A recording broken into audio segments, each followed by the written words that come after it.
আমি তো বিশ্বাসই করতে পারতেছি না কিভাবে একা হাতে আমি এতগুলো আইটেম রেডি করলাম।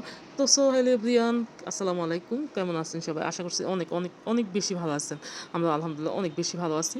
তো যে যেখান থেকে আমার ভিডিওটা দেখছেন আশা করি সম্পূর্ণটা দেখে যাবেন, আপনাদের অনেক বেশি ভালো লাগবে। আগে মেহমান আসলে বাসায় অনেক লোকজন যখন হতো তখন অনেক রান্নার আইটেম করতো মা, আর তখন কাজ করার ভয়ে একদম লুকিয়ে থাকতাম।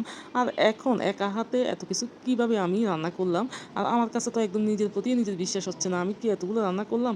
তো কি থাকছে আজকের এতগুলো আইটেম, তো সেটাই আপনাদের সাথে শেয়ার করি। প্রথমে আমি মাংসটা ধুয়ে নিলাম, গরুর মাংস আর কি। তো ভালো করে পরিষ্কার করে নিলাম, একটা প্যানের মধ্যে বসিয়ে দিলাম, এক এক করে পেঁয়াজ আদা রসুন বাটা সব মশলা দিয়ে সুন্দর করে হাতে মেখে বসিয়ে দিলাম। বাসায় যত মাংস রান্না করা হয় না কেন, মাছ তো লাগবে, আমরা মাছে ভাতে বাঙালি বলে কথা। তো যাই হোক, এখানে মাছটা ভাজি বসিয়ে দিলাম। অন্যদিকে আমি হচ্ছে সিমের বিচি রাখছিলাম ফ্রোজেন করে, তো এগুলো টমেটো দিয়ে সুন্দর করে এবার বসিয়ে দিলাম সব মশলা দিয়ে। একটু মরিচটা বেশি দিয়েছিলাম, আর কাঁচা মরিচটা আমার কাছে কেন জানি একটু বেশিই ভালো লাগে শুকনো মরিচের থেকেও। আগে যদি রান্নার কথা শুনতাম মনে হচ্ছে আমার গায়ে জ্বর আসতেছে, আর এখন একা হাতে কীভাবে এতগুলো রান্না করি। তো আমার হচ্ছে রান্নাটা কমপ্লিট হয়ে গেছে পুরোপুরি। ডাল ছিল এখানে, সিমের বিচি রান্না করলাম রুই মাছ দিয়ে, অন্যদিকে হচ্ছে মাছ ভাজি করলাম, আর ভাত রান্না করলাম। রান্না বান্না আমার তো শেষ। তো এইবার হচ্ছে আমার বাসায় দেখতেছি মেহমান আসছে, তো মেহমানদেরকে তো খাওয়াতেই হবে, একটু পদে পদে আইটেম থাকতেই হবে, না হলে তো একদম মেহমানদারি মনে হচ্ছে সম্পূর্ণ হয় না। তো যাই হোক, এখানে হচ্ছে কই মাছ ছিল বাসায়, তো এগুলো সুন্দর করে হলুদ মরিচ লবণ দিয়ে মেখে এবার হচ্ছে আমি ভাজিটা বসিয়ে দিলাম। কই মাছটা বেশি আমার কাছে ভালো লাগে কখন জানেন, যখন ভাজি করে খাওয়া হয় তখনই আমার কাছে বেশি মজা লাগে। তো এখানে হচ্ছে আমি ৩টা কই মাছ নিলাম, সুন্দর করে বসিয়ে দিলাম, আর উপর দিয়ে একটু লবণও দিলাম ছিটিয়ে, কারণ লবণ দিলে মাছের ভিতরে ঢুকে আর খেতেও বেশ মজা লাগে। কিন্তু এই সিস্টেমটা আমি শিখছিলাম আমার খালার কাছ থেকে। খালা যখনই মাছ ভাজি করতো তখনই মাছের উপর দিয়ে একটু লবণ দিয়ে দিত। যদি আমরা জিজ্ঞেস করতাম বলে যে তোরা একবার খেয়ে দেখ, অনেক বেশি মজা হয়, লবণও ঢুকে মাছের ভিতরে।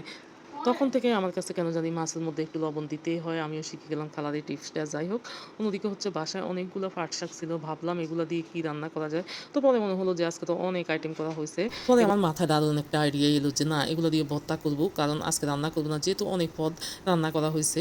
তো এখানে হচ্ছে পরে সব এগুলো কেটে নিয়ে আমি একটা আনারস কাটতেছিলাম, আর আনারসটা কিন্তু অনেক মজা ছিল। আর এই ভিডিওটা আমি দিব দিব করে দেওয়া হয় নাই, অনেক আগে থেকে এডিট করে রাখছিলাম। যাই হোক, তো আজকে ফাইনালি ভয়েসটা দিয়ে দিলাম। তো এদিকে হচ্ছে আমি গরু মাংস ভাজি বসালাম, এখানে পেঁয়াজ আদা রসুন বাটা মরিচ হলুদ গুঁড়ো মরিচ গুঁড়ো সব মশলা এক এক করে দিয়ে এবার আমি হচ্ছে সুন্দর করে নাড়াচাড়া করে এবার ভাজি করে নিলাম।